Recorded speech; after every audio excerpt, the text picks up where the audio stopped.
चलिए बच्चों, last lecture में हम लोगों ने सुपरपोजिशन थ्योरम के बारे में पढ़ा था। अब सुपरपोजिशन थ्योरम के बारे में जब हम लोगों ने पढ़ा था तो सारी डिटेल्स आप लोग को समझ में आ गई थी कि अगर नंबर ऑफ पॉइंट चार्जेस है और हमें किसी एक चार्ज पे फोर्स निकालना है, ठीक है, बिकॉज ऑफ द ऑल दो चार्जेस, उन सारे चार्जेस के कारण किसी एक चार्ज पे फोर्स निकालना है तो हम क्या यूज करते हैं? सुपरपोजिशन थ्योरम का यूज करते हैं। ठीक है, ये हम लोगों ने बात कर ली थी लास्ट लेक्चर में। अब हम आगे बात करते हैं। ठीक है, अब हम लोग, ठीक है, लास्ट लेक्चर में आप लोग को एक प्रॉब्लम भी की थी हम लोगों ने। ठीक है, तो अब हम लोग बात करते हैं, ठीक है, आगे सुपरपोजिशन थ्योरम की प्रॉब्लम्स की। इस तरह के इतने क्वेश्चंस प्रैक्टिस करेंगे कि आपको सुपरपोजिशन थ्योरम के हर तरह के न्यूमेरिकल लगभग बहुत अच्छे से समझ में आ जाएंगे और आप लोग आसानी से कर लेंगे। ठीक है, चलिए फर्स्ट प्रॉब्लम की तरफ चलते हैं। पहला क्वेश्चन कह रहा है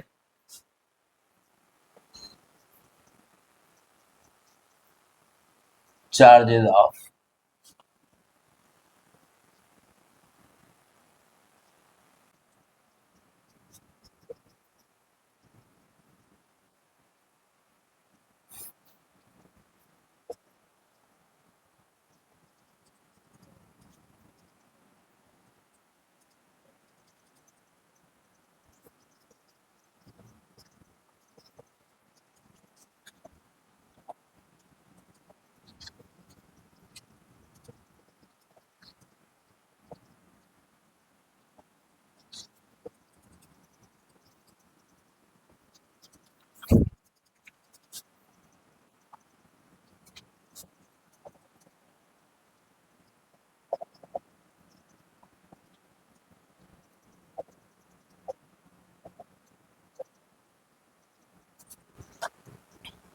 ठीक है, चलिए अब क्वेश्चन की बात करते हैं। क्या कह रहा है क्वेश्चन, ध्यान दीजिए।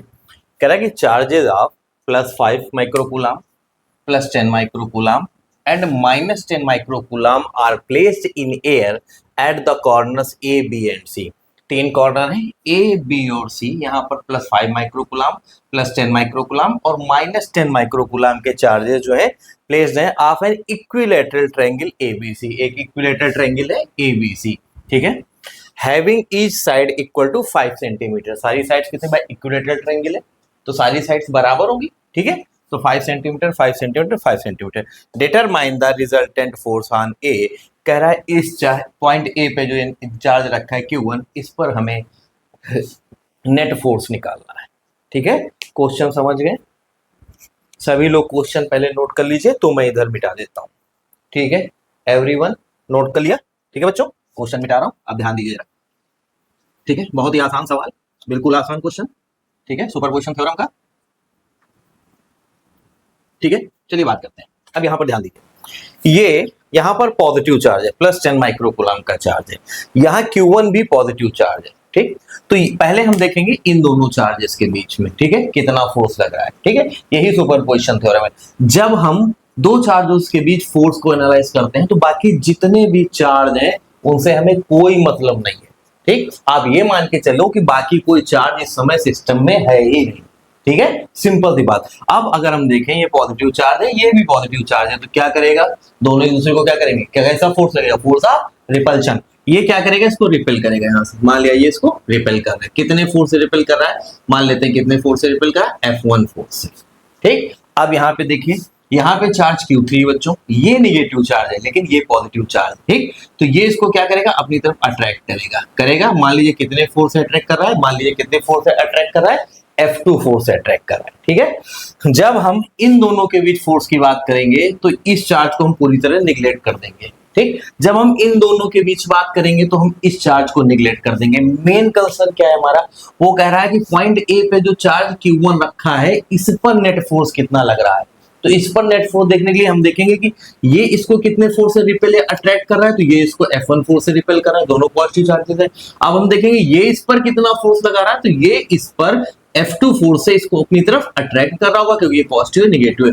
अब Q1 पर नेट फोर्स हमको निकाल लेना है। एक F1 लग रहा है, एक F2 लग रहा है। तो पहले हम F1 कैलकुलेट कर लेते हैं। F1 कैलकुलेट करेंगे, F1 इज इक्वल टू क्या फॉर्मूला जो होता है? K Q1 upon R²। ठीक है, कुछ नहीं। सुपरपोजिशन थ्योरम क्या है? कूलम्स लॉ को ही कई पार्ट में जाके लगाया जाता है और फिर बाद में हम समेशन करते हैं, यही है सुपरपोजिशन थ्योरम। मतलब सुपर इंपोज करते हैं, एक वक्त पे दो चार्जेस के बीच जब फोर्स देख रहे हैं तब बाकी चार्जेस से हमें कोई मतलब नहीं है, ठीक है। लास्ट में जिस चार्ज पे वो बोलेगा, जिस चार्ज पे फोर्स निकालने के लिए, उस पर जो फोर्स, सारे फोर्स चार्जेस के द्वारा जो फोर्स लग रहे हैं उसके नेट फोर्स हम लोग निकाल लेंगे वेक्टर सम करके, ठीक। सिर्फ यही है सुपरपोजिशन थ्योरम, ठीक है। ध्यान दीजिए, ये इस पर कितने फोर्स से रिपेल करा, F1, F1 की वैल्यू निकालेंगे। इन दोनों चार्जेस के बीच में आप कूलम्ब्स लॉ लगाइए, ये Q2 चार्ज है, ये Q1 चार्ज है। क्या होता है Coulomb's law, K Q1 Q2 by R square. K कितना है, 9 इंटू 10 की पावर 9। चार्ज एयर में रखें, ऑलरेडी बता चुका है, कुछ ना कहे तब भी एयर या वैक्यूम में मानते हैं कि चार्ज रखें। Q1, अगर ये Q1 कितना 5 माइक्रोकूलम, तो 5 इंटू 10 की पावर -6 इंटू Q2 कितना बच्चों 10 माइक्रोकूलम, 10 इंटू 10 की पावर -6 अपॉन डिस्टेंस का स्क्वायर। इन दोनों के बीच में डिस्टेंस कितनी है 5 सेंटीमीटर। मीटर में बदलने के लिए आपको क्या करना है, 10 की पावर -2 से मल्टीप्लाई कर दिए, पहले बता चुके, स्क्वायर कर दीजिए, ठीक है, R स्क्वायर, ठीक। क्या हो जाएगा जरा ध्यान दिए, 9 इंटू 5, ठीक है, इंटू 10 इंटू 10 की पावर 9 इंटू 10 की पावर -12 अपॉन, यहां देखिए 5 का स्क्वायर क्या होगा 25 इंटू 10 का 10 की पावर -4, ठीक है। 5 1 जा 5, 5 5 जा 5 2 जा, ठीक। 9 2 जा क्या हो जाएगा 18 इंटू 10 की पावर 9 और 10 की, देखिए 10 की पावर 9 इंटू 10 की पावर -12 इंटू, इसको हम ऊपर भेज दें 10 की पावर, ठीक है, नीचे से ऊपर जाएगा ये, तो क्या हो जाएगा, पावर का साइन चेंज हो जाएगा, 10 की पावर +4।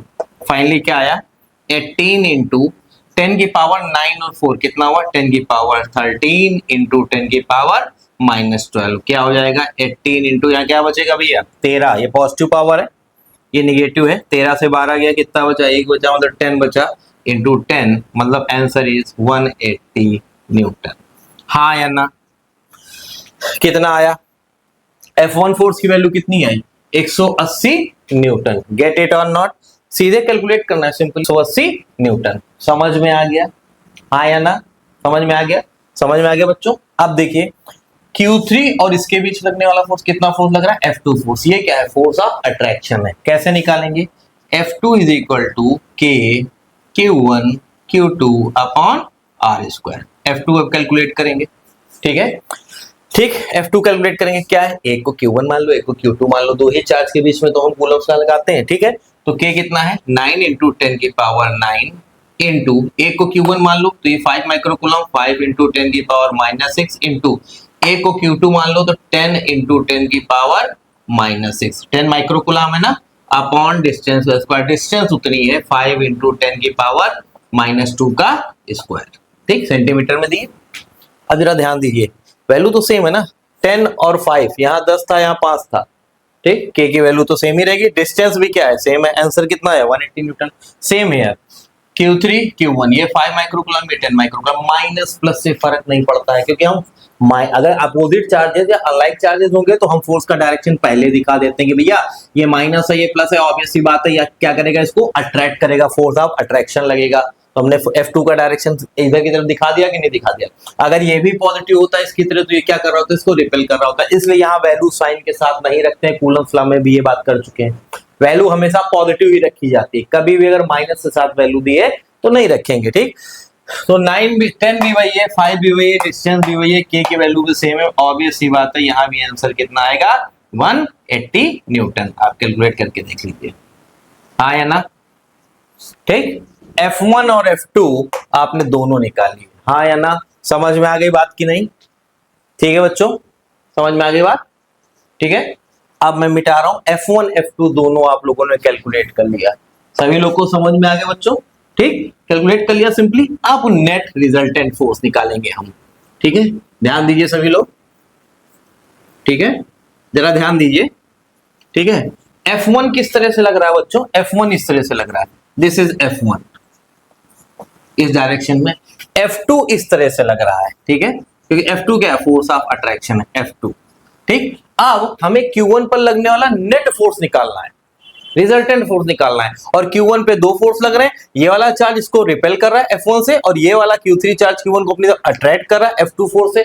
अब F1 और F2 का नेट इफेक्ट कितना है, या नेट फोर्स Q1 पे कितना लग रहा है हमको निकालना है, तुमको रिजल्टेंट फोर्स निकालना है। क्या कर सकते हैं जरा ध्यान दीजिए, ये इक्विलेटरल ट्रायंगल था, मतलब ये भी 60 होगा, ये भी 60 डिग्री होगा, ये भी 60 होगा। क्या बता सकते हैं इन दोनों के बीच कितना एंगल होगा? एक सीधी लाइन पे कितना बनता है एंगल टोटल, स्ट्रेट लाइन पे बनने वाला एंगल कितना होता है 180 डिग्री। अगर मैं इस तरह से कहूं कि ये एंगल 60 डिग्री है, तो ऑब्वियस सी बात है ये एंगल कितना हो जाएगा, this angle will be 120 degree. मतलब F1 और F2 के बीच एंगल कितना है 120 डिग्री। ये एंगल कितना है 120 डिग्री, हाँ या ना, ठीक है कि नहीं? क्यों? तो हम यहाँ क्या करें, रिजल्टेंट निकालने के लिए F1 F2 का क्या करें, सिंपली पैरेललोग्राम लगा देते हैं। क्या कर ले हम लोग, पैरेललोग्राम लगा देते हैं। कैसे, सभी लोग को पता है, ठीक है, पैरेललोग्राम लॉ का, ठीक है, क्या होता है, R square is equal to A square plus B square plus 2ab cos theta, ठीक है। यहां से कुछ ये रिजल्टेंट जाएगा, ये हमारा एफ नेट होगा।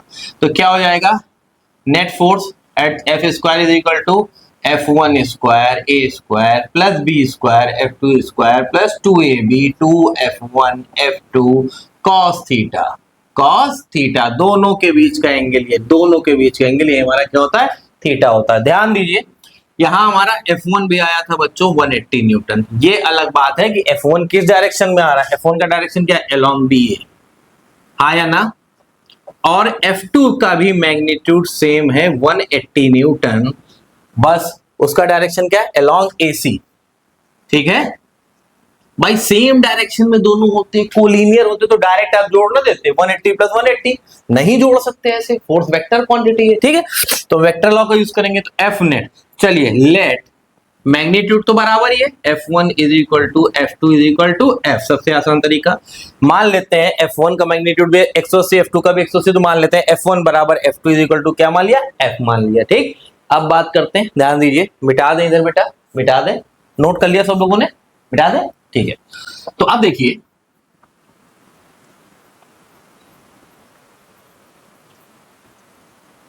चलिए नेट फोर्स हम यहाँ पे कैलकुलेट करते हैं। एफ नेट कितना होगा, ध्यान दीजिए बच्चों, F net is equal to under root F1 square A square plus F2 square B square plus 2ab, मतलब 2F1 F2 cos थीटा, हाँ या ना, is equal to under root, ध्यान दीजिए, F1 बराबर F2 बराबर F मान लिया हम लोगों ने, दोनों की वैल्यू बराबर है, तो F1 की जगह भी क्या हो जाएगा, F स्क्वायर रख सकते हैं, F2 की जगह भी F स्क्वायर रख सकते हैं, प्लस 2 F1 F2 की जगह F into F into cos theta, angle कितना है कॉस 120 डिग्री, दोनों के बीच थीटा कितना, ये पूरा एंगल कितना है, अभी बात की थी, टोटल एंगल कितना है बच्चों, ठीक है, कितना है, ये इधर 60 था, तो ये टोटल एंगल 180 होगा, एक लाइन पे बनने वाला है, स्ट्रेट लाइन बनने वाला टोटल एंगल 180 होता है, ये 60, तो ये कितना हो गया 120, ठीक। चलिए कैलकुलेट करते हैं यहां से, एफ स्क्वायर और एफ स्क्वायर कितना हो गया बच्चों, 2F square plus F into F, यहाँ भी हो गया 2F square into cos 120, cos 120 कितना होगा, cos 90 प्लस 30, ठीक है, सेकंड क्वाड्रेंट में जाएगा, सेकंड में cos नेगेटिव होता है, मतलब माइनस साइन 30, और माइनस साइन 30 कितना होगा 1/2, मतलब cos 120 की वैल्यू होगी माइनस 1/2, 2 और 2 कैंसिल आउट हो गया, यहाँ से कितना आया 2F स्क्वायर माइनस ये माइनस साइन आ जाएगा, minus F square is equal to bracket under root में क्या हो जाएगा F square, means answer is F। Net force कितना आया बच्चों, F आया। F का मतलब क्या है, हमने क्या माना था, F1 बराबर F2 है, तो F1 बराबर F2 बराबर F मान लिया, और F1 F2 कितना है 180 newton, means net force F net is equal to आया F इज इक्वल टू कितना आया बच्चों 180 न्यूटन, कितना आया 180 न्यूटन। नेट फोर्स ए पे कितना आएगा, उसने क्या कहा था ना, डिटरमाइन द, क्या कहा था, determine the resultant force on A, ठीक है। तो नेट रिजल्टेंट फोर्स यहाँ ये पॉइंट ए था, ठीक है, एक F1 लग रहा था, एक F2 लग रहा है, नेट फोर्स यहाँ पर कितना आया 180 न्यूटन आया, 180 न्यूटन, इजंट इट, हाँ या ना, ठीक। अब आप चाहें तो रिजल्टेंट फोर्स का डायरेक्शन भी निकाल सकते हैं, बात करते हैं हम लोग। मिटा दें इसको, मिटा दें बच्चों, ठीक है। ध्यान दीजिए सभी लोग, भाई पैरेललोग्राम लॉ आप लोगों ने पढ़ा होगा, ठीक है।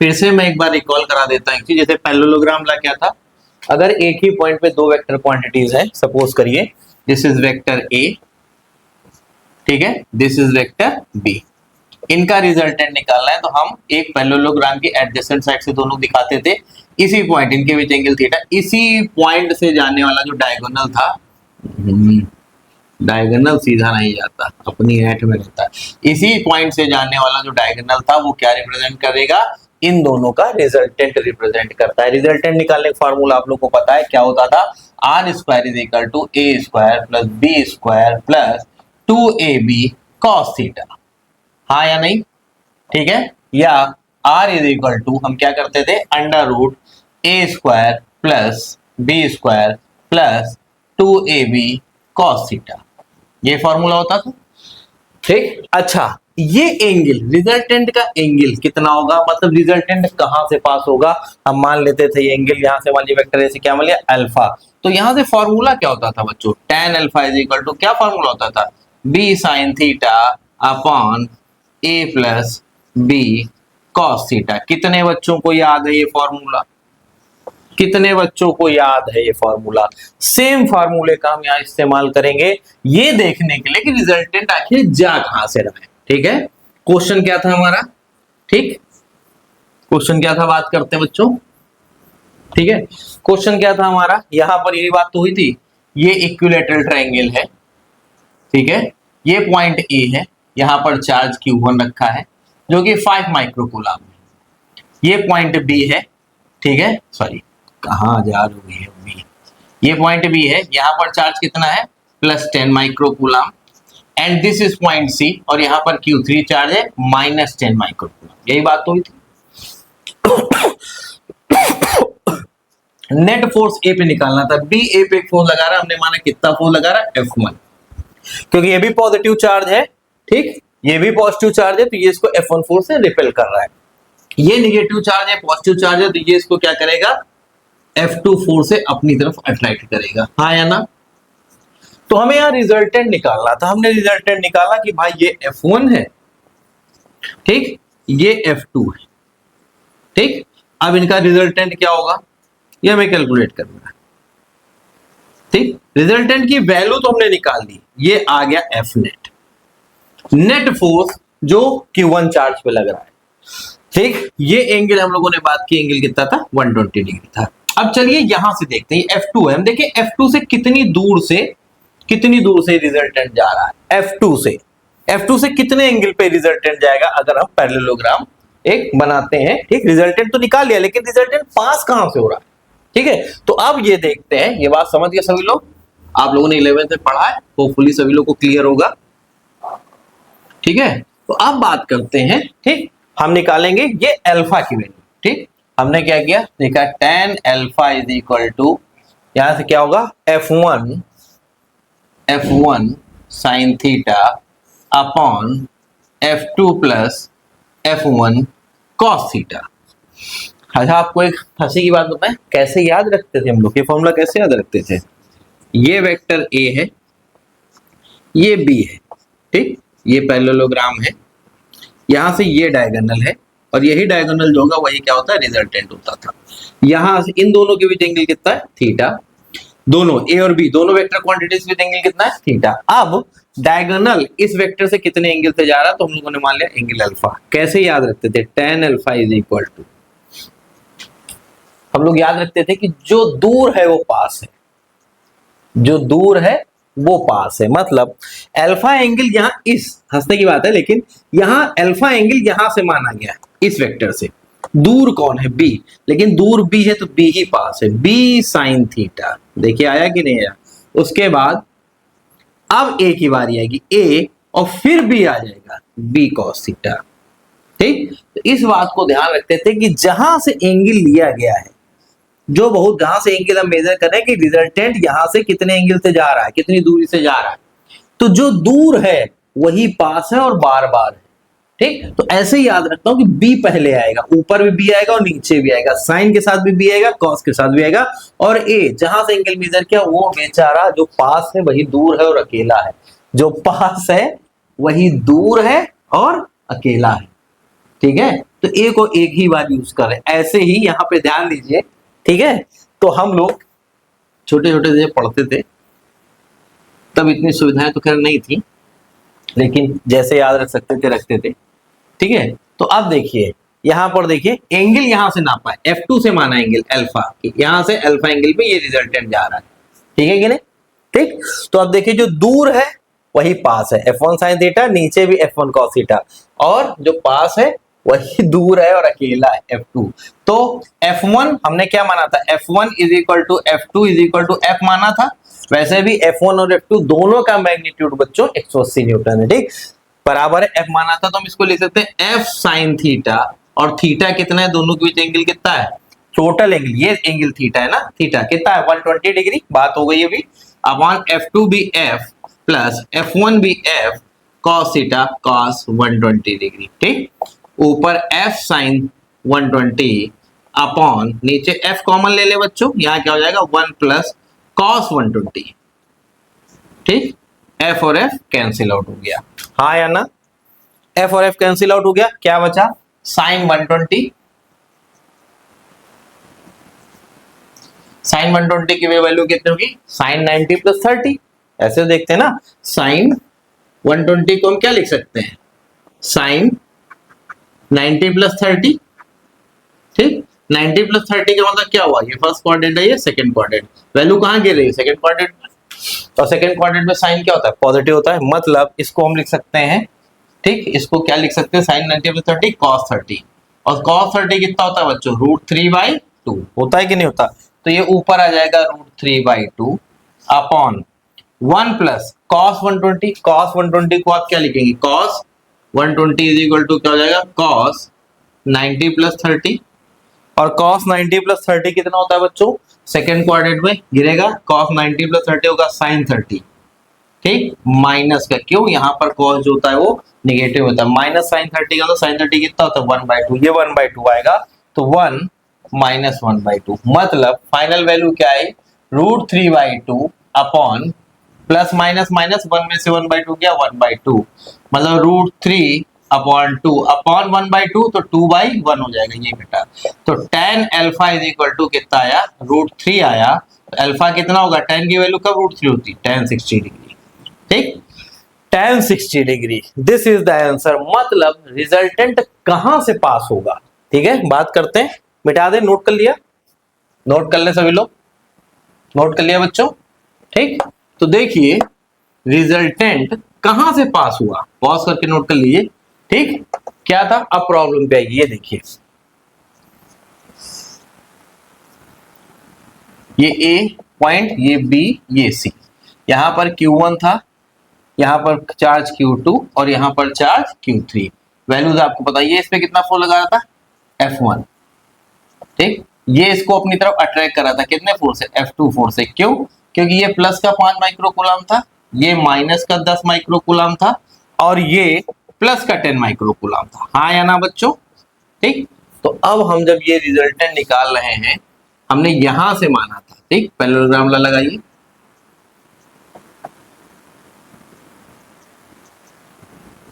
ठीक, ये ऐसे पास होगा, ये एंगल अल्फा माना, ये टोटल एंगल कितना था 120 डिग्री था, यहां से 60 डिग्री एंगल पे बिल्कुल बीचों बीच से ये रिजल्टेंट पास होगा, मतलब यही होगा नेट फोर्स F नेट।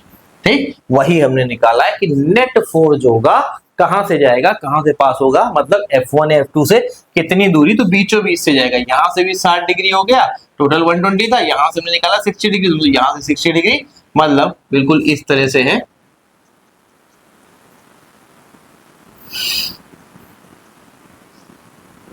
ठीक, बिल्कुल बीचों बीच से जाएगा, ये F नेट, ये F1 था, ये F2 था, बात समझ में आ गई बच्चों, ये F नेट, ठीक, बिल्कुल बीचों बीच से बाइसेक्ट करता हुआ। ठीक, तो ये हम लोगों ने प्रॉब्लम, आपको लग रहा है कि हमने सॉल्व किया देर तक, शुरुआत में आपको लगेगा कि बहुत आसान प्रॉब्लम है, आप बिल्कुल अभ्यस्त हो जाएंगे कुछ दिन बाद।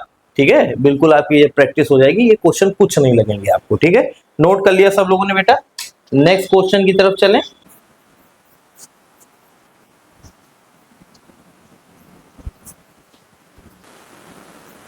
चलिए बात करते हैं, बहुत अच्छा क्वेश्चन है, ठीक है। कह रहा है कि consider the three charges Q1, Q2 और Q3 each equal to Q। पहली बात कह रहा है तीन चार्ज है, Q1 है, एक Q2 है और एक Q3 है, और तीनों चार्ज किसके बराबर है? Q के बराबर है, मतलब तीनों Q Q Q है, मतलब आपस में चार्ज बराबर, ठीक है। At the vertices of an equilateral triangle of side L। ये तीनों एक इक्विलैटरल ट्रायंगल है,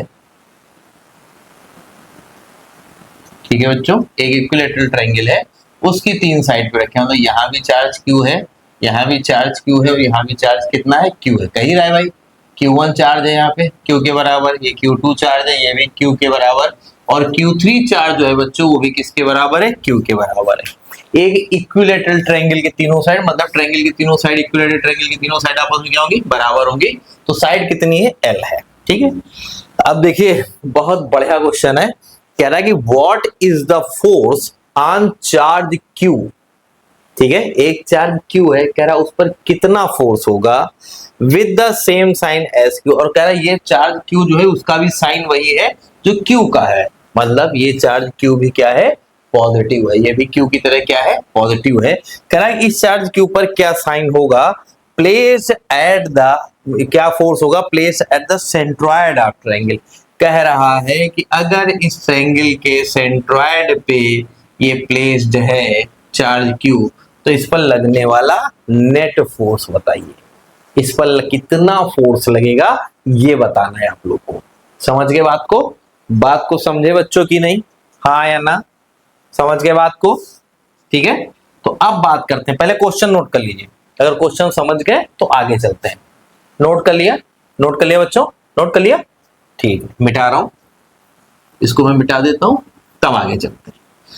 पहली बात तो ये है कि ट्रायंगल का सेंट्रॉयड होता कहां पे है, ठीक, पहली बात तो ये समझ लीजिए, ठीक। इस क्वेश्चन को सॉल्व करने से पहले ट्रायंगल का सेंट्रॉयड होता कहां, ध्यान रखिए, जो ट्रायंगल का सेंट्रॉयड होता है बच्चों, मान लीजिए ट्रायंगल है, ठीक है, ये है वर्टिसेस A B C से डिनोट कर रहे हैं। मान लीजिए इस ट्रायंगल की टोटल हाइट जो है वो कितनी है? H है। टोटल हाइट कितनी है? H है। अगर हम यहां से देखें, एपेक्स से देखें, टोटल हाइट H है, ये शीर्ष है, एपेक्स है, वर्टिस से देखें, और ये इसके सामने ये बेस है, ठीक है। तो एपेक्स से जो सेंट्रॉयड होता है ट्रायंगल का वो होता है 2/3 H पे, मतलब टोटल हाइट के 2/3 पे, 2/3 डिस्टेंस पे होता है। अच्छा, अगर मैं कहूं कि अगर मैं यहाँ बेस से देख रहा हूं, बेस से देखूं कि मैं इसका सेंट्रॉयड कितनी दूरी पर है, तो बेस से जो सेंट्रॉयड होता है वो 1/3 H पे होता है, या H/3, मतलब अगर बेस से आप देखेंगे सेंट्रॉयड ट्रायंगल का कितनी दूरी पर होता है, तो वो टोटल हाइट के 1/3 पर होता है, ठीक है कि नहीं। तो सेंट्रॉयड सेंटर पॉइंट है समझिए ट्रायंगल का, ठीक, मतलब यहां पर सेंट्रॉयड पर, ठीक है, सेंट्रॉयड पर यहां पर ये चार्ज रखा है, ठीक, ये हमारी मीडियंस, ये आपस में बराबर होती, मतलब अगर इसे शीर्ष मानेंगे तो ये बेस है, यहां से भी हाइट उतनी होगी जितनी इक्विलैटरल ट्रायंगल है जो ये हाइट है, तो जितनी यहां से दूरी होती है 2/3H, उतनी ही दूरी यहां से भी होगी और उतनी ही दूरी यहां से भी होगी। इधर से ट्रायंगल लेके वहां इधर खड़े हो जाइए, ये एपेक्स हो जाएगा, शीर्ष हो जाएगा, वर्टिसेस जो है ये बेस हो जाएगा, तो एपेक्स से बेस के बीच की टोटल ये हाइट कितनी आपकी होगी? H ही होगी, अगर H माना है तो यहां से भी ये दूरी, एपेक्स से ये दूरी कितनी हो जाएगी? 2/3H। इसको एपेक्स मानिए, इसको बेस मानिए, टोटल हाइट H, यहां से दूरी कितनी होगी? 2/3H, टोटल हाइट का 2/3। इसको एपेक्स मानिए, इसको बेस मानिए, तो कुल मिला के ये तीनों डिस्टेंस जो है वो आपस में क्या है? बराबर है, बिल्कुल बीचों बीच में ये सेंट्रॉयड एग्जिस्ट करता है, सेंटर पॉइंट है ट्रायंगल का। बात समझे कि नहीं? दिस इज, ठीक है, अगर हाइट, टोटल हाइट कितनी मान लें हम? H मान लें, ठीक है, यहां तो टोटल हाइट आपको पता ही नहीं है, ठीक। अब जरा यहां पे ध्यान दीजिए, ध्यान दीजिए, ठीक है बच्चों, ध्यान दीजिए। अब कह रहा है, ठीक है, ये एक ट्रायंगल है, इसके तीनों, ये मान लेते हैं ये पॉइंट A है, this is point B and this is point सी।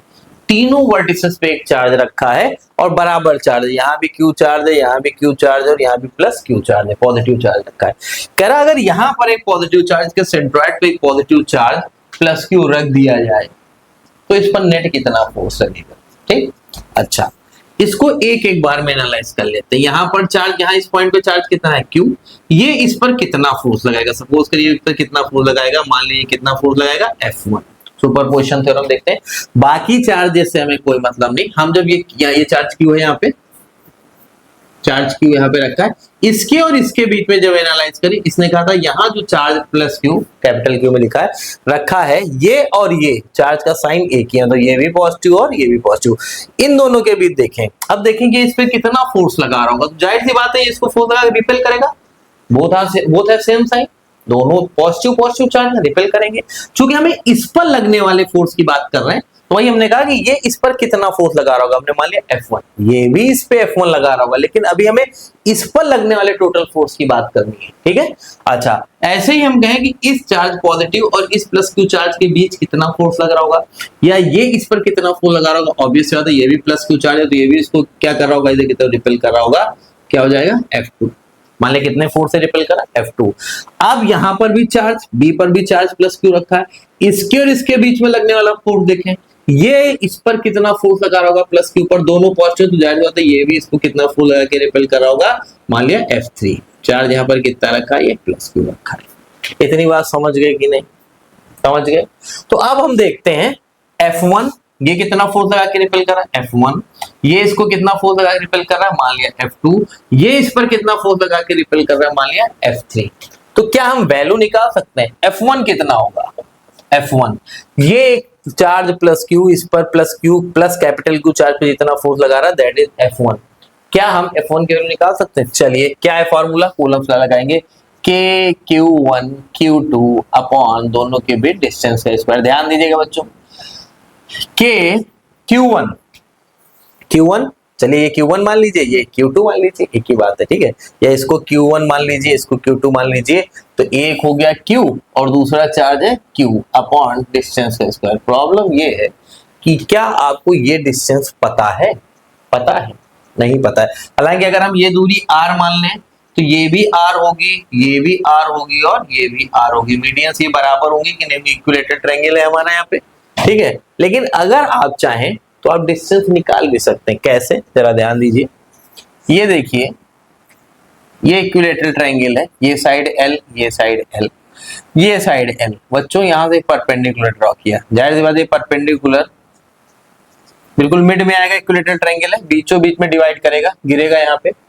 ठीक, ये L/2, ये L, क्या ये A है, ये B है, ये पॉइंट C है, चलिए इस पॉइंट को नाम दे दिया D। क्या आप AD निकाल सकते हैं, बिल्कुल निकाल सकते हैं। AD का square is equal to Pythagoras आएंगे AB का स्क्वायर माइनस BD का स्क्वायर, यही होगा ना भाई, BD square plus AD square is equal to L square होगा, AB का स्क्वायर होगा। ठीक है, इसका और इसका स्क्वायर इज इक्वल टू इसके स्क्वायर होगा, हाइपोटेन्यूज स्क्वायर बराबर होगा। हमको ये AD चाहिए तो इसको उधर भेज दो, तो हाइपोटेन्यूज के स्क्वायर में से इसको घटा दोगे तो AB स्क्वायर कितना है, L स्क्वायर माइनस BD कितना है, L/2 का होल स्क्वायर मतलब L स्क्वायर बाई 4, ये है AD स्क्वायर। तो AD कितना होगा, AD is equal to under root L square minus L square by 4, ये हुआ 4L square minus 3L square by 4। तो AD हमारा कितना निकल के आएगा, L√3/2, ये निकल के आई, हाँ या ना।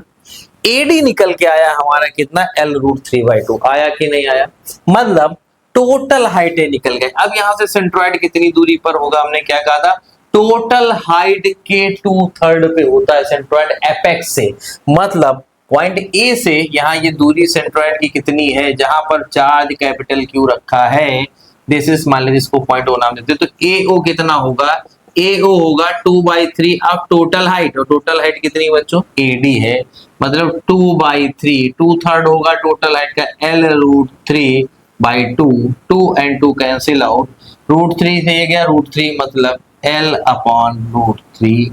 This is the distance between charge Q and Q, between charge Q and Q, between charge Q and Q, ये तीनों बराबर होंगे, पहले बात कर चुके हैं। पता है आप लोग को। तो क्या अब हम निकाल सकते हैं कि F1 फोर्स कितना हुआ? ध्यान दीजिए बच्चों, F1 इज इक्वल टू के Q1 Q into Q2 capital Q upon distance का स्क्वायर। ये डिस्टेंस कितनी निकल के आई? AO कितनी निकल के आई? कितनी निकल के आई? AO L बाई रूट 3 का स्क्वायर, L अपॉन रूट 3 का स्क्वायर कितना हुआ? K Q Q upon L square upon root 3 का स्क्वायर क्या हो जाएगा? 3 हो जाएगा, अपॉन 3 ऊपर चला जाएगा। ठीक, मतलब F1 कितना निकल के आया बच्चों? 3 के Q Q upon L square, ये वैल्यू निकल के आई फोर्स F1 की। हाँ या ना? हाँ या ना? समझ में आया कि नहीं? दिख रहा है कि नहीं दिख रहा? दिख रहा है बिल्कुल। ठीक, ये F1 निकल के आया, दिस इज F1। ठीक, ये हमारा F1 फोर्स निकल के आया। समझ में आ गया कि नहीं सभी लोग को? अभी और है भैया अभी तो थोड़ा सा पार्ट किया है। F1 निकल गया है कि नहीं? अभी का आसान चीज भी बताऊंगा कॉन्सेप्ट, ठीक है? F1 निकल के आ गया, हाँ या ना? नोट कर लिया सब लोगों ने? सभी लोगों ने बच्चों नोट कर लिया? हाँ या ना? नोट कर लिया? पॉज करके नोट कर लीजिए। ठीक, अब मिटा रहा हूं मैं इसको, मिटा दूं। चलिए अब बात करते हैं कि F2 कितना निकल के आएगा। क्या F2 भी इतना ही निकल के आएगा कि नहीं आएगा? F2 कितना होगा? F2 क्या है? ये चार्ज Q इस चार्ज प्लस बड़े वाले Q को जितने फोर्स से रिपेल कर रहा है F2, तो भैया F2 भी तो उतना ही आएगा। F2 इज इक्वल टू कितना आएगा भैया? ये चार्ज Q है, ये भी चार्ज प्लस Q, ये डिस्टेंस कितनी है? उतनी है जितनी ये है, L बाई रूट 3। तो K Q Q upon L by root 3 का स्क्वायर, तो ये कितने फोर्स से रिपेल करेगा? F2 भी इतना ही आएगा, 3 के Q Q upon L square. ठीक, अब बात करते हैं F3 कितना आएगा? F3 कितना आएगा? F3 कितना आएगा? F3 की बात कर लेते हैं।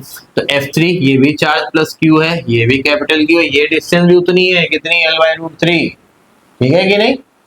अरे यहाँ से देखो, यहाँ से डालोगे टोटल डिस्टेंस निकाल लोगे, वही तो निकाली हम लोगों ने, एक ही बात तो है।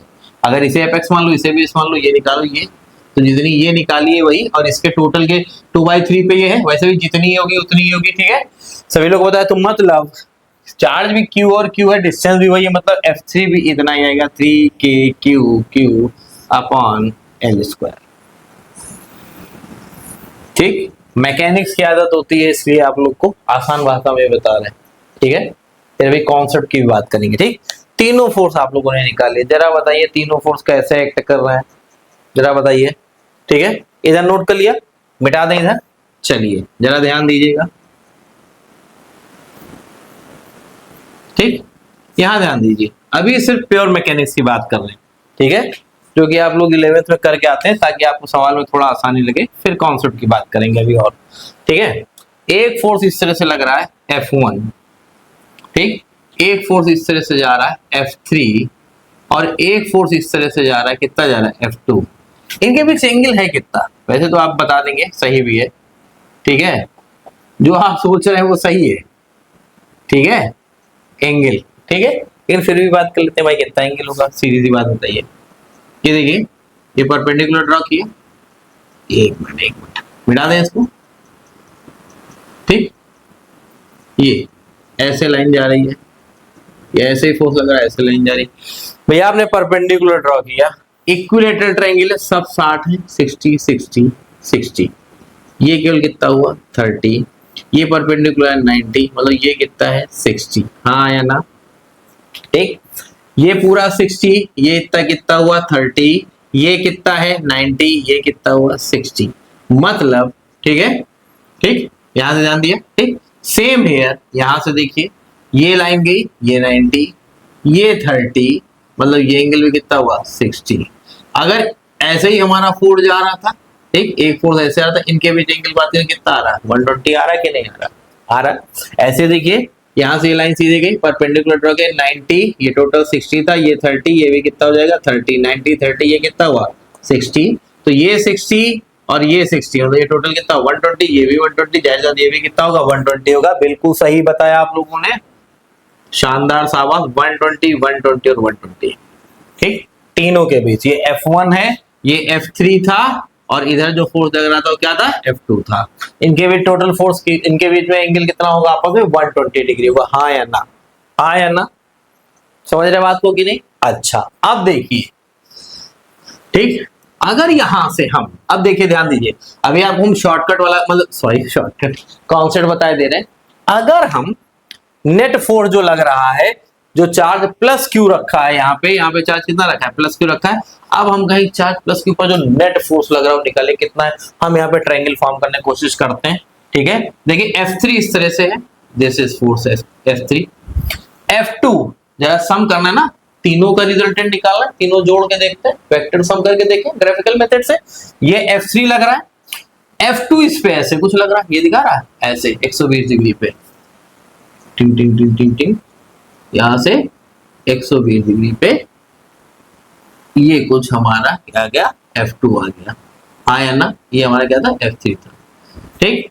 अब F2 से 120 डिग्री पर है F1, टिंग टिंग टिंग टिंग टिंग टिंग टिंग टिंग टिंग, ये हमारा आया F1 फोर्स, ठीक। F1 F3 F2, ठीक। नेट फोर्स हमें निकालना है, ग्राफिकल मेथड से निकाला। देखें एक ट्रायंगल फॉर्म कर रहे हैं, ठीक। ये ट्रायंगल की खास बात जानते हैं क्या है, ठीक है, ऑल थ्री फोर्सेस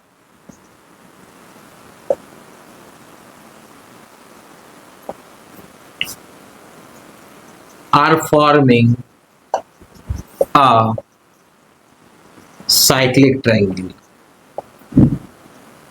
ठीक। साइक्लिक ट्रायंगल की बात क्या होगी, जरा ध्यान दीजिए। इस ट्रायंगल में कुछ अजीब नहीं लग रहा आपको?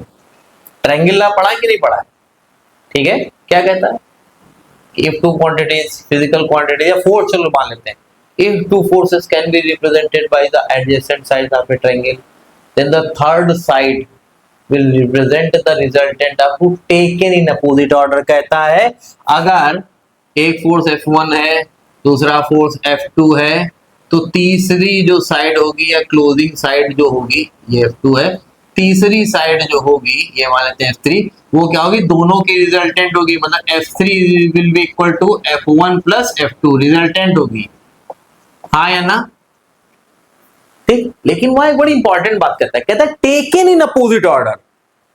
मतलब जरा ये देखिए कि साइक्लिक ट्रायंगल बनना है, ये F1 गए, ये F2 गए, अब ऐसे साइकिल कंप्लीट होता ना, F3 ऐसे जाते, साइक्लिक ट्रायंगल बन जाता, ठीक। ऐसा हो रहा है क्या ना, कहता है थर्ड साइड और closing side will be resultant of two, जो तीसरी साइड या क्लोजिंग साइड होगी ट्रायंगल की वो रिजल्टेंट होगी। बट लास्ट लाइन में बहुत इंपॉर्टेंट बात कहता है टेकन इन अपोजिट ऑर्डर, तीसरी साइड का ऑर्डर होगा वो क्या होगा, अपोजिट होगा। ये जिस साइड का ऑर्डर, ऑर्डर से मतलब क्या है, ऐसे गए फिर ऐसे गए, ऐसे नहीं है, ऑर्डर अपोजिट है, ऐसे गए फिर ऐसे कहां गए, ये उल्टा, ये ऐसे, ये होता है ऑर्डर।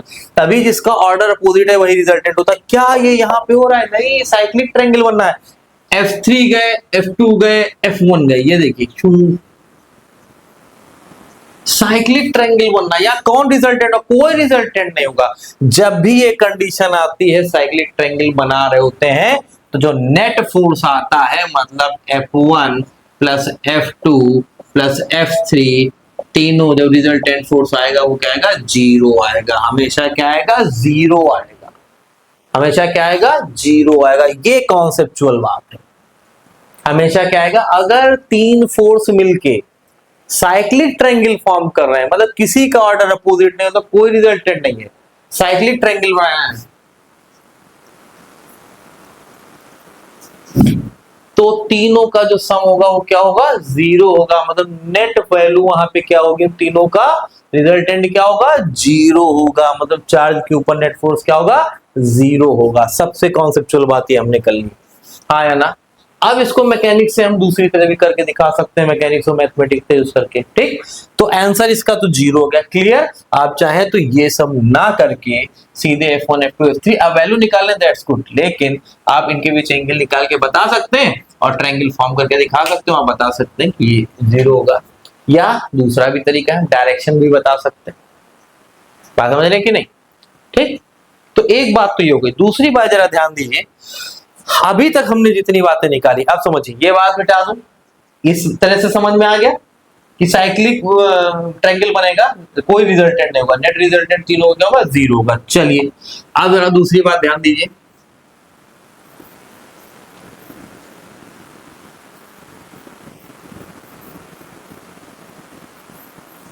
ठीक। अब जरा ध्यान दीजिए, वापस आते हैं, अभी तक हमने तीनों फोर्स की वैल्यू निकाली, F1 F2 F3 तीनों बराबर है। फिर वापस आते हैं, जरा ध्यान दीजिए, अब देखिए मैकेनिक्स के और मैथमेटिक्स का यूज करके निकाल लेते हैं, आपको ज्यादा आसान लगेगा। 11 से है तो अभी तो ज्यादा ही आसान लगेगा। ये F1 है, ये F3 था, और ये क्या था, फोर्स F2 था, ठीक। जरा हम इन फोर्सेस को दिखाते हैं। अब हम, ठीक है, इक्विलिब्रियम लॉ से, ठीक है, रिजल्टेंट निकालते हैं। ये एक्स एक्सिस वाई एक्सिस कुछ इस तरह से जा रहा है F3। अब इसी के आगे कंटिन्यू कर रहा हूं, ध्यान दीजिएगा, कुछ इस तरह से जा रहा है बच्चों F2 और कुछ नीचे की तरफ इस तरह से फोर्स लग रहा है F1, ठीक। क्या बता सकते हैं ये एंगल कितना होगा, चलिए मिला लेते हैं, ये एंगल कितना होगा। अभी ये बात हो चुकी है, ये यहां डालेंगे, ये परपेंडिकुलर जाएगा, ये टोटल 60 है, ये 30 होगा, मतलब ये एंगल कितना होगा, 60 होगा, हमको मिल गया। अभी ये बात हुई, यहां से ये परपेंडिकुलर जाएगा, ये 90 होगा, पता है ये एंगल कितना होगा, 30, टोटल 60 है, ये परपेंडिकुलर नीचे डाला, ये 30, ठीक, ये 30 होगा, मतलब ये एंगल कितना होगा, ये भी 60 होगा, ठीक। क्या हम फोर्सेस को रिजॉल्व करके net resultant force X direction में, कंडीशंस आप इक्विलिब्रियम पढ़ चुके हैं आप, net resultant force X direction में और net resultant force Y direction में निकाल सकते हैं, ठीक है, निकाल सकते हैं। चलिए मिटा रहा हूं मैं यहाँ पे, ठीक, एक वैल्यू यहाँ लिख लेता हूं छोटे से, F is equal to 3KQ/L²। हमको पता है यही F1 है, यही F2 निकल के आया, यही F3 निकल के आया, ठीक है। अब मैं मिटा रहा हूं इसको, ठीक है बच्चों, ध्यान दीजिए,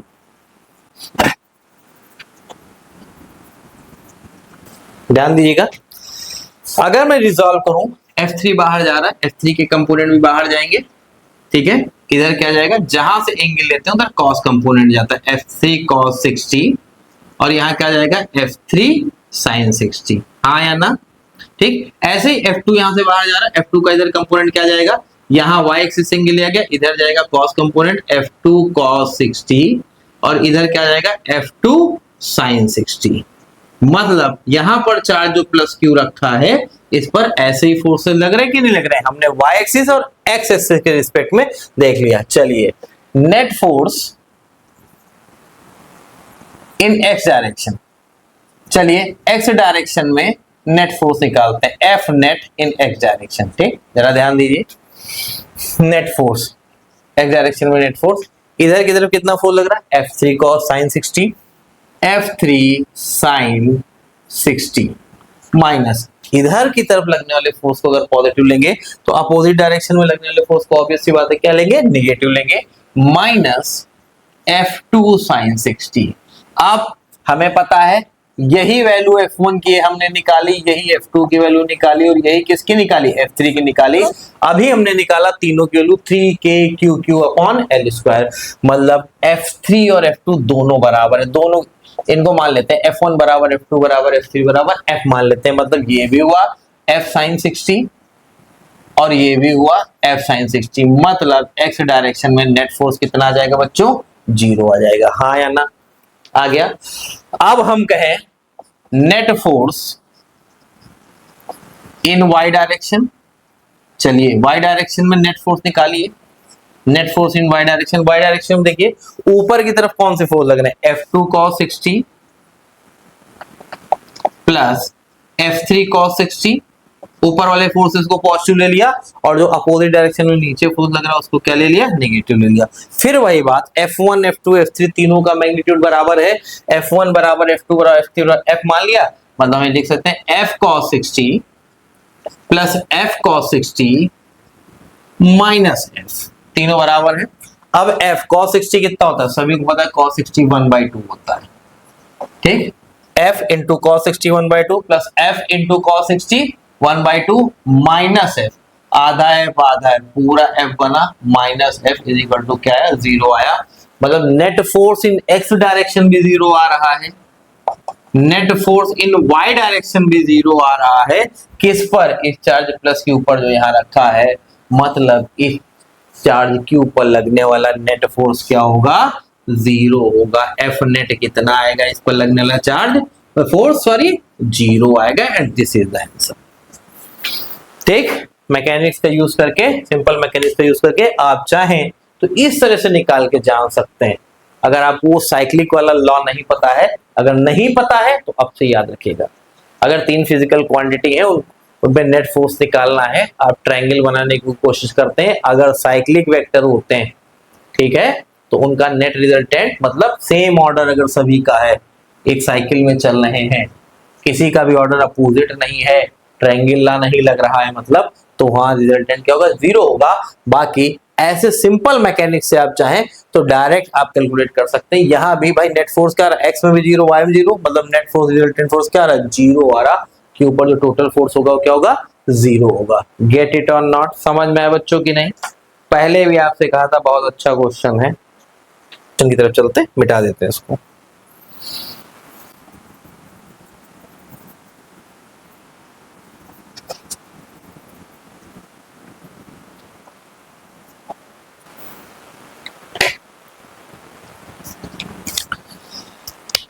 चलिए नेक्स्ट क्वेश्चन की तरफ चलते हैं। नेक्स्ट क्वेश्चन कह रहा है,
चलिए क्वेश्चन समझते हैं बच्चों।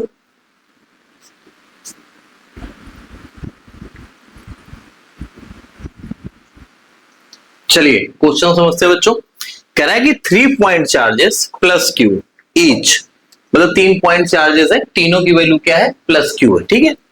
Are kept at the vertices of an equilateral triangle of side L, ठीक है।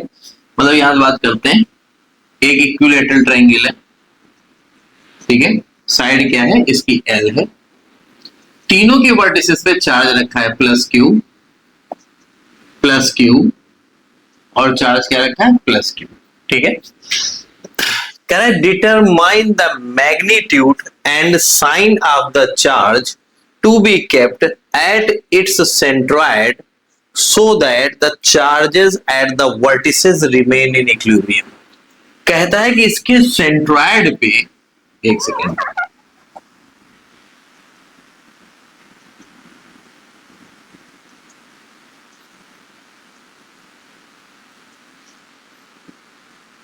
ठीक, कह रहा है कि इसके सेंट्रॉइड पे determine the magnitude and sign of the charge to be kept at its centroid so that the charges at the vertices remain in equilibrium. अच्छा, सेंट्रॉइड कहां पे होगा? ये यहां पे सेंट्रॉइड है, ठीक है, ठीक।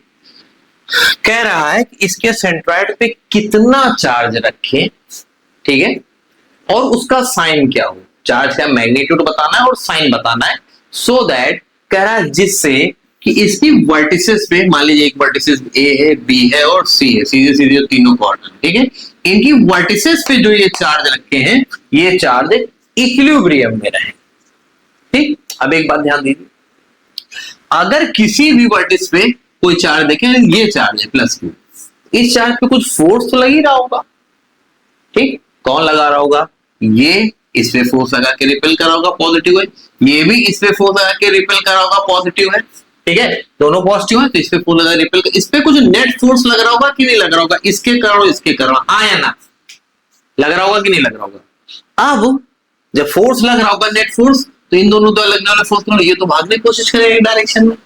अब इसको इक्विलिब्रियम में रखना है, तो हम यहां पर कोई चार्ज रख दें, ठीक, और वो चार्ज इस तरह का हो कि इन दोनों के द्वारा इस पर जो नेट फोर्स लग रहा है, ये चार्ज उस नेट फोर्स को न्यूलिफाई कर दे। न्यूलिफाई कर दे मतलब मान लीजिए ये दोनों इस पे फोर्स लगा रहे हैं इस तरह से, ठीक है, तो ये चार्ज ऊपर भागने की कोशिश करे, तो ये उतना ही फोर्स लगा के इसको नीचे की तरफ खींच ले, तो नेट इफेक्ट यहां जीरो हो जाएगा।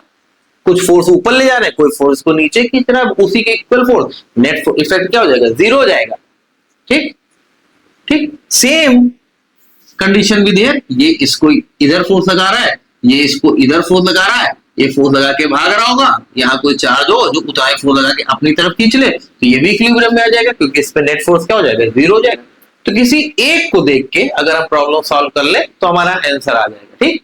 तो पहले हम ये देखें करा कि यहां पर कितना चार्ज हो और उसका साइन क्या हो कि ये तीनों इक्विलिब्रियम में है। चलिए यहां पर कितना चार्ज हो और उसका क्या साइन हो कि ये वाला चार्ज जो ए पे है, हम इसको सॉल्व करते हैं कि ये इक्विलिब्रियम में रहे। इक्विलिब्रियम मतलब इस पे नेट फोर्स जो है, मैकेनिकल इक्विलिब्रियम क्या होता है, लगने वाला जो नेट फोर्स है वो क्या हो, जीरो, ठीक है।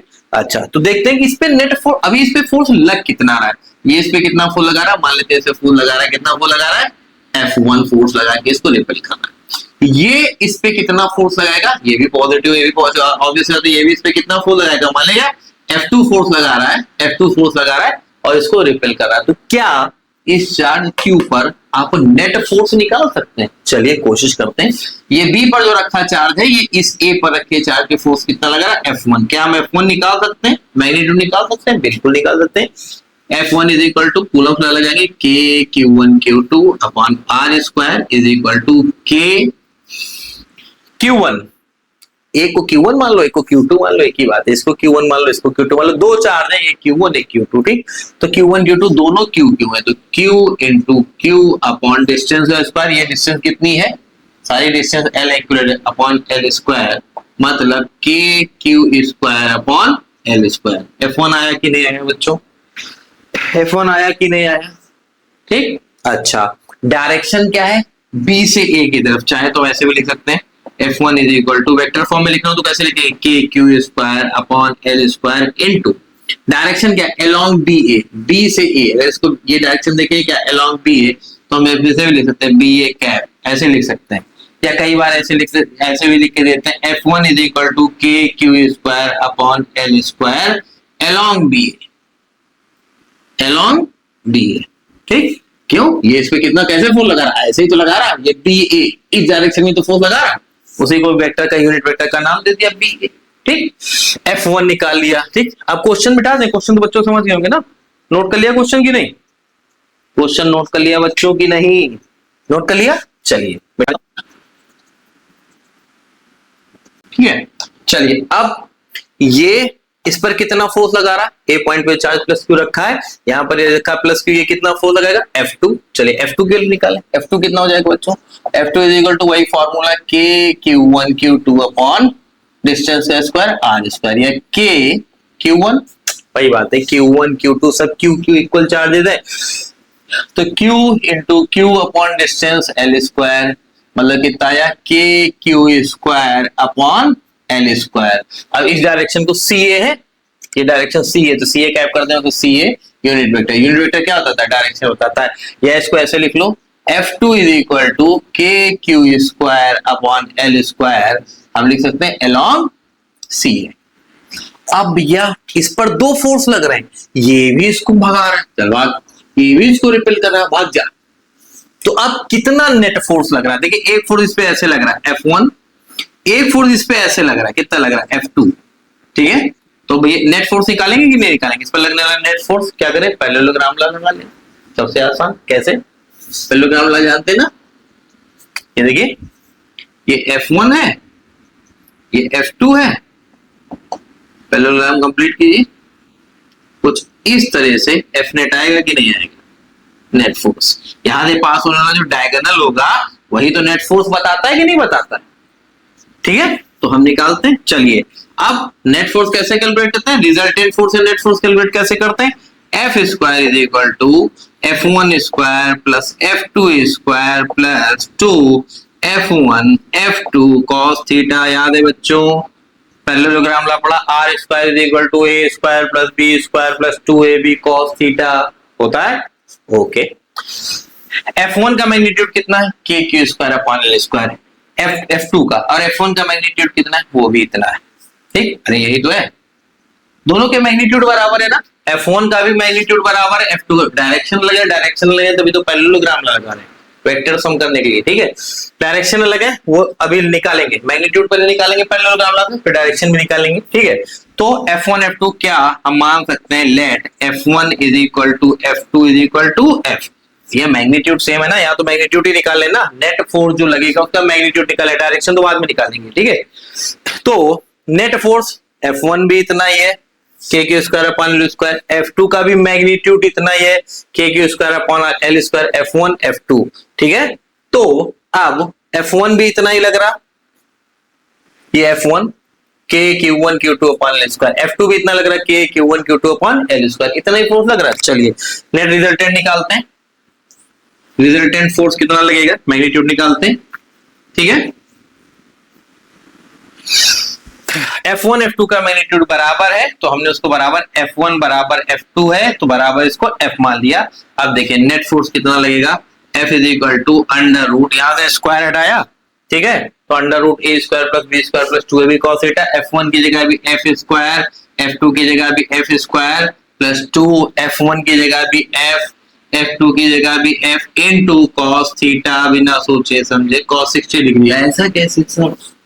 अरे भैया इक्विलेटरल ट्रायंगल है, ये 60, ये 60, ये 60, ये फोर्स ऐसे लगा रहा है लॉन्ग द लाइन, ये फोर्स ऐसे लगा रहा है लॉन्ग द लाइन, ये एंगल कितना हो जाएगा बच्चों? 60 डिग्री। हाँ या ना? ओके, ये देखिए अंडर रूट F स्क्वायर कितना हो गया? 2F square plus F into F 2F square into cos 60 कितना होगा बच्चों? 1/2। cos 60 कितना होता है? 1/2।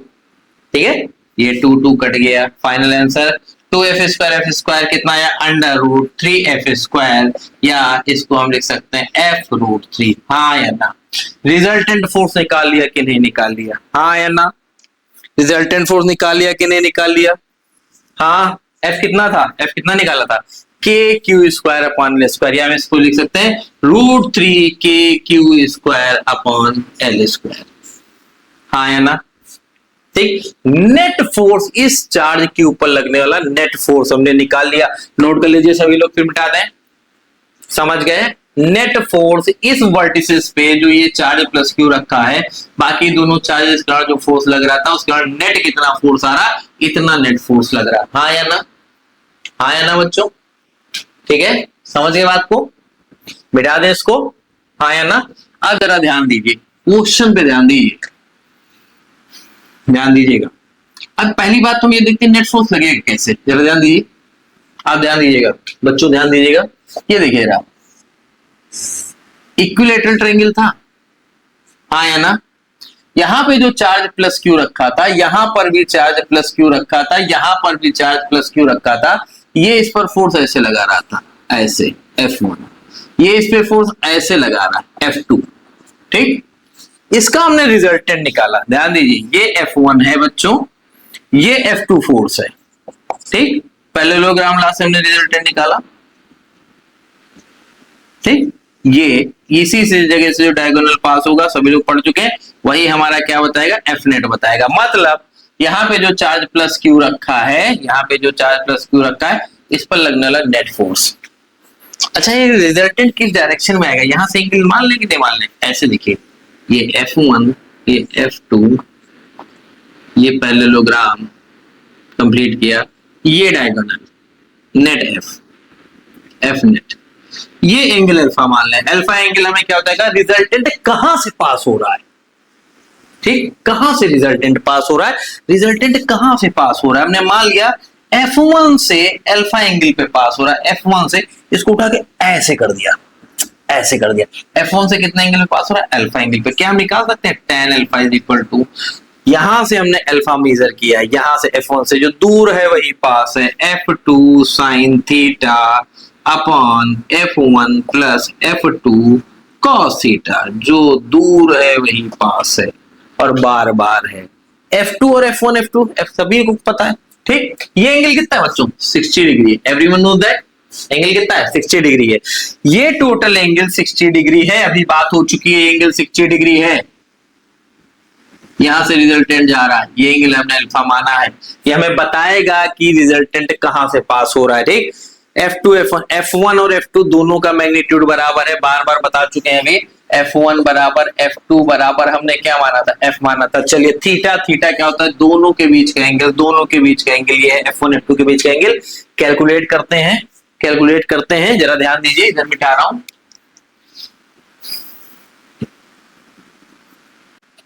कैलकुलेट करते हैं, जरा ध्यान दीजिएगा, क्या हो जाएगा, tan alpha is equal to F2 की जगह भी F रख दिया, sin थीटा की जगह sin 60 डिग्री अपॉन F1 की जगह भी F रख दिया, प्लस F2 की जगह भी F रख दिया cos 60 डिग्री। कितना आया, F sin 60 upon F common ले लीजिए, अंदर क्या बचेगा, 1 प्लस cos 60।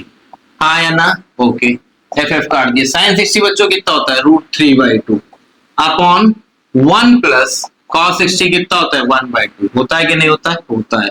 √3/2 अपॉन 2 1 जा 2 प्लस 3, ये हो जाएगा 3/2। कितना हुआ, √3/2 और ये 2/3 चला जाएगा, 2/3, 2 से 2 कटा, √3/3 कितना है, 1/√3।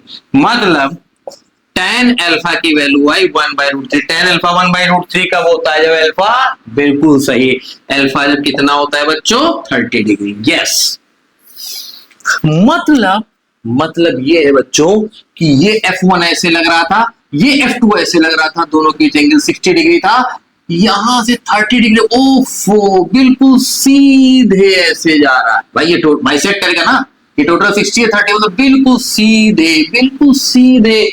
मतलब ये जो चार्ज Q है, इस पर इस Q के कारण और इस Q के कारण जो नेट फोर्स लग रहा है, उसका रिजल्टेंट कितना जा रहा है, बिल्कुल सीधे जा रहा है।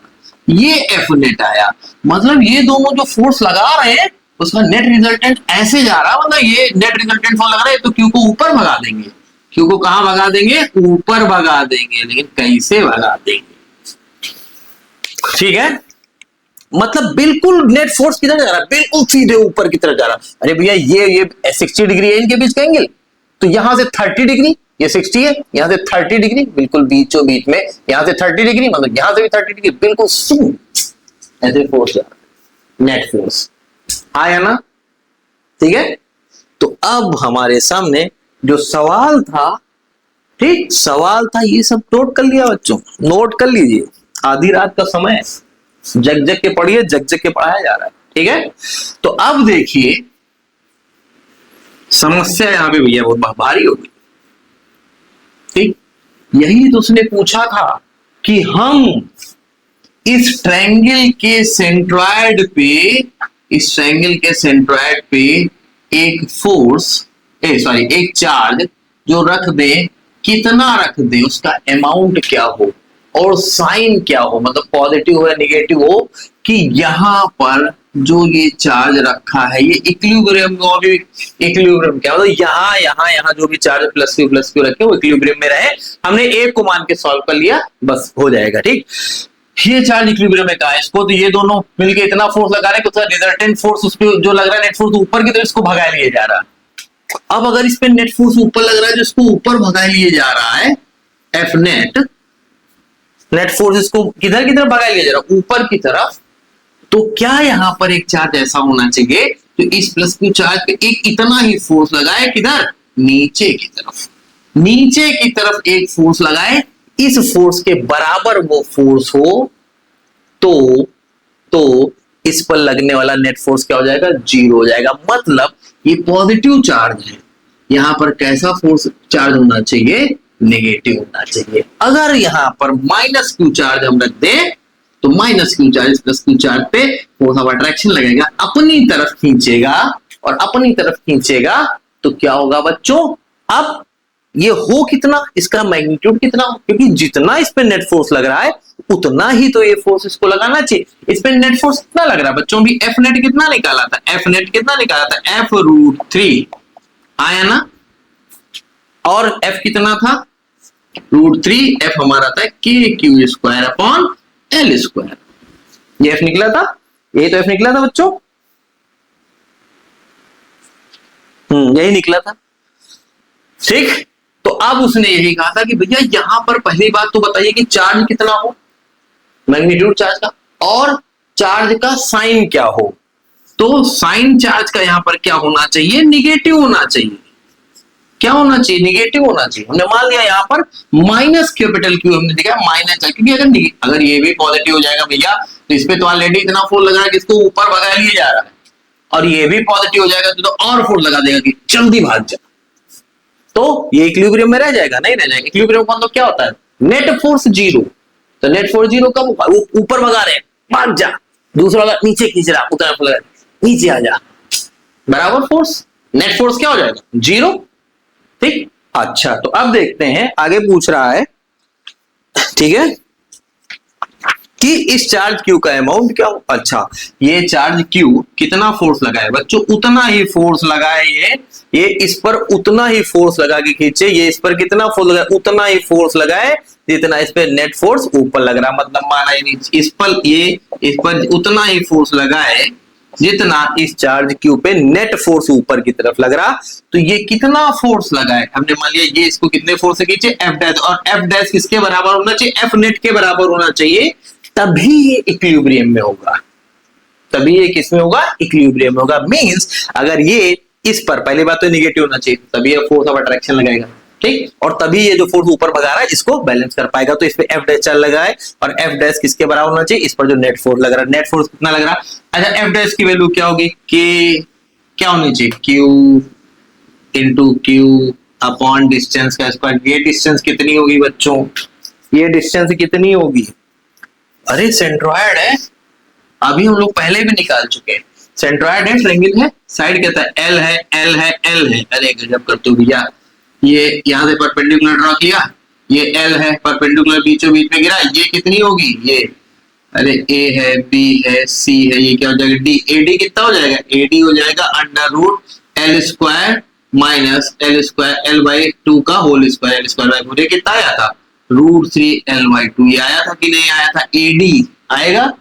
और सेंट्रोइड यहां से कितनी दूरी पर होता है भैया, टोटल हाइट का 2/3, टोटल हाइट एडी कितनी आएगी, L square minus L by 2 under root L square minus L by 2 का स्क्वायर घटा दीजिए, तो ये आ जाएगी टोटल हाइट। टोटल हाइट कितनी आएगी, root 3 4 L square minus square 3 L square by 4, मतलब रूट 3 एल बाई 2, ठीक। और यहां से ये दूरी कितनी होगी, अरे पाइथागोरस लगाया है भाई, यहां से दूरी कितनी होती है, 2/3 होती है, मतलब 2/3 इंटू रूट 3 एल बाई 2, 2 गया एल, रूट 3 से रूट 3 गया एल बाई रूट 3, यहां से यहां का दूरी कितनी होगी, एल बाई रूट 3 का स्क्वायर, ठीक।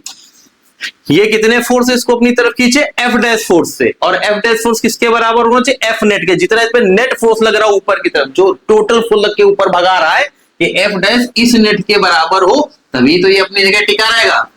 तो मुझे पकड़ खींचो 100 न्यूटन से, मैं भी 100 न्यूटन से खींचूंगा, तभी तो बराबर होगा भैया, ठीक। तो F dash should be equal to F net, तभी क्या होगा बच्चों, तभी ये क्यू इक्विलिब्रियम में होगा। ओके, तो एफ डैश कितना होना चाहिए, ये चार्ज Q1 ये Q2, हमने मान लिया चार्ज Q है, नेगेटिव तो होना चाहिए, तो बात क्लियर है। Q अपॉन डिस्टेंस का स्क्वायर, ये डिस्टेंस कितनी होगी, अरे यहां से सेंट्रोइड की दूरी कितनी होती है, टोटल हाइट की 2/3 2/3, टोटल हाइट कितनी होगी, ये L है, ये L बाई 2 है, ये वाली निकाल सकते हैं नहीं, हाइपोटेनस स्क्वायर अंडर रूट पर माइनस इसका स्क्वायर, ये आ गई टोटल हाइट, यहाँ से 2/3, यहाँ से 2/3 डिस्टेंस क्या होगी सेंट्रोइड की, 2/3 कर दिए इस टोटल हाइट का, आ गया अभी लास्ट क्वेश्चन में ही बताया है।